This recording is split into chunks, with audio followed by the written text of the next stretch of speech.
जय राम। आज हमने फिर से एक अल्टरनेटर को चेकअप किया। इसमें प्रॉब्लम ये था कि जब दोनों वायर को आपस में स्पार्क कराई जा रही है, यानी कि जो इसकी मेन जो वायर होती है, ये वाली मेन वायर, इस दोनों को जब आपस में स्पार्क कराई जाए, जैसे देखो स्पार्क कराने के कारण से कितनी गांठ लग गई है इस पर, स्पार्क जब कराई जा रही है तो इससे करंट आउटपुट हो रहा है, बाकी ऐसे करंट आउटपुट नहीं हो रहा है। तो मैंने इसका पूरा फील्ड कॉइल टेस्ट किया, प्राइमरी सेकेंडरी दोनों के दोनों फील्ड कॉइल टेस्ट किए। कैसे टेस्ट किए ये भी मैं आपको बताऊँगा। अगर ऐसी प्रॉब्लम आपके जनरेटर के साथ भी होती है तो उस चीज़ को भी मैं ज़रूर आपको बताऊँगा। ये ज़्यादातर प्रॉब्लम आपका होता है जो फील्ड कॉइल की जो मोटी वाली कॉइल होती है, जो लोड वाली कॉइल होती है, उससे इस तरह की प्रॉब्लम ज़्यादातर देखने को मिलती है। एक्चुअल में इसका प्रॉब्लम क्या हो सकता है? मतलब कि मैंने प्राइमरी सेकेंडरी सभी के सभी फील्ड कॉइल टेस्ट किए, सभी के सभी फील्ड कॉइल पास हुए। ये सिचुएशन आपका दो तरीक़ों से आ सकता है। एक हो सकता है सेकेंडरी और प्राइमरी दोनों आपस में लूप मेल्ट हो जाते हैं तो भी ये प्रॉब्लम आ सकती है, यानी कि अंदर वाली जो कॉइल होती है दोनों आपस में जुड़ जाएगी तो भी ये प्रॉब्लम आ सकती है। या आपका लोड प्लेट जो होता है उसमें भी कोई टेक्निकल इशू आ सकता है जिसके कारण से भी इस तरह की प्रॉब्लम आ सकती है। लेकिन जो मैंने आज फेस किया वो थोड़ा सा हटके है। क्या होगी चलिए मैं आगे बताता हूँ आपको। पहले तो आप मीटर पे देखो, हमारी मीटर अभी कंटिन्यूटी मोड में है ऐसे। और ये देखो, ये वाली इसकी एक मतलब जो पतली वाली कॉइल की होती है, ये वाली लीड एक होती है और दूसरी लीड यहाँ होती है। तो उसके बाद में साइड से देखो तो मैंने फील्ड कॉइल की मोटी वाली दोनों लीड हमने यहाँ से देखो अलग कर रखी है, ताकि अगर ये लोड प्लेट से जुड़ी रहती है तो गलत रीडिंग ले लेगा।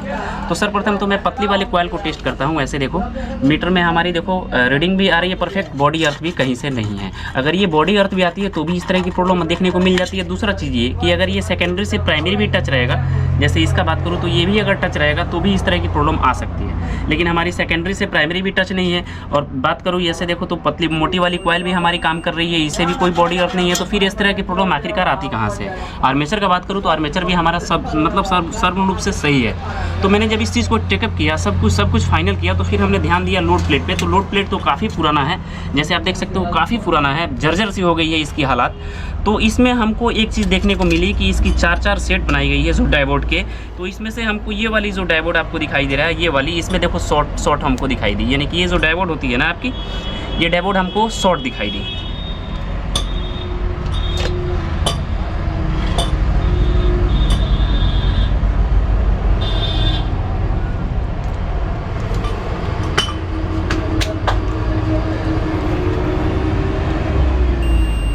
ये वाली जो डायोड आपको दिखाई दे रहा होगा, इसमें देखो बर्जर बज रही है अभी, जिसके कारण से हमारी ये डायोड शॉर्ट हो चुकी है। देखो कभी काम कर रही है, कभी शॉर्ट हो जा रही है, यानी कि इसमें से एक डायोड जो कि है हमारा, इसमें एक डायोड मिसिंग कर रहा है, जिसके कारण से हमारी इस तरह की प्रॉब्लम सामने देखने को आ रही है। तो हम इसमें से अब एक डायोड को टेस्ट करते हैं, खोलते हैं, और इस मतलब आपका इस तरह का अगर प्रॉब्लम आता है तो सर्वप्रथम आप लोड प्लेट के डायोड को भी टेस्ट कर सकते हो। बाकी अदरवाइज़ आप किसी भी डायोड में देखोगे तो इसमें शॉर्टिंग आ रही है, बाकी में आपका किसी में भी शॉर्टिंग नहीं आएगा। जैसे इसमें देखो शॉर्ट आ रही है, ऐसे देखो डायोड की रीडिंग शॉर्ट आ रही है, बाकी किसी भी लोड प्लेट में आप देखोगे तो शॉर्टिंग नहीं आएगी। जैसे मैं आपको टेस्ट करके दिखा दूं तो ऐसे दिखेगा, इसमें रीडिंग आ रही है, इसमें भी आपको रीडिंग आ रही है, यानी कि सारी की सारी डायोड में हमारी रीडिंग है। एक डायोड हमारा शॉर्ट होने के कारण से इस तरह की प्रॉब्लम आ रही है। तो अब हम इसको डायोड को चेंज करेंगे और फाइनल डिसीजन आपके सामने दिखा रहा हूँ। जो पहले स्पार्क कराई जा रही थी वो प्रॉब्लम सॉल्व हो जाएगी हमारी, जहाँ तक हमारा अनुमान है। तो हम डायोड को मतलब चेंज करते हैं, उसके बाद आगे के रिजल्ट आपको सामने दिखाते हैं। तो हमने लोड प्लेट को ऐसे देखो, डायोड के एक होल्डर को हमने हटा रखी है जिसमें शॉर्ट था, तो ऐसे दिख रहे हैं, हम टेस्ट कर रहे हैं इसमें। तो जहाँ तक दिखाई दे रहा होगा वो शॉर्ट है हमको। तो अब इस डायोड को हम पूर्णतः नीचे है पर अब इस डायोड को हम एक एक करके अलग अलग करते हैं और इसमें से हम कोशिश करते हैं कि आखिरकार हमारा कौन सा डायोड डेड है, उसी को ओनली वन हम चेंज करेंगे, बाकी के डायोड को हम रहने देंगे। तो एक एक करके सारे के सारे डायोड को इसमें से टेस्ट की जाएगी, जिससे हमारी प्रॉब्लम सामने आएगी कि आखिरकार एक्चुअल प्रॉब्लम इसका है क्या।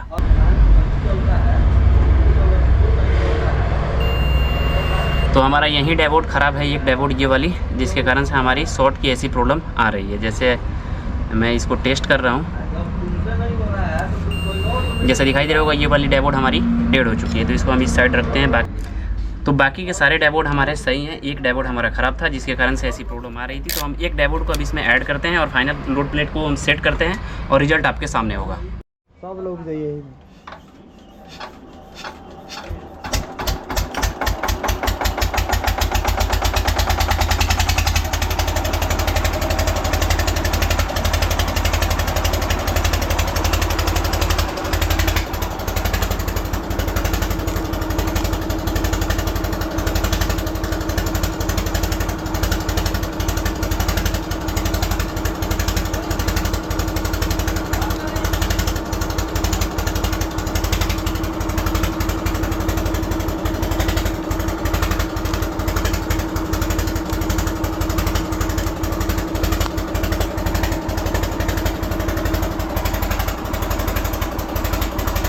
तो जैसे कि आपने देखा, हमने मतलब जनरेटर जब चालू कर रहे थे उस टाइम में ज़्यादा लाउडली आवाज़ करता है जनरेटर, इसलिए मैं कुछ बोल नहीं सका। लेकिन जब आपने डायरेक्टली देखा कि ये जो बॉल लगी है ये ऑटोमेटिक ही ब्लिंक करने लगी, यानी कि जलने लगी। पहले क्या था, दोनों सप्लाई को आपस में शॉर्ट मारनी पड़ती थी तब जाके जलती थी, लेकिन अब फाइनल वो प्रॉब्लम सॉल्व हो गई।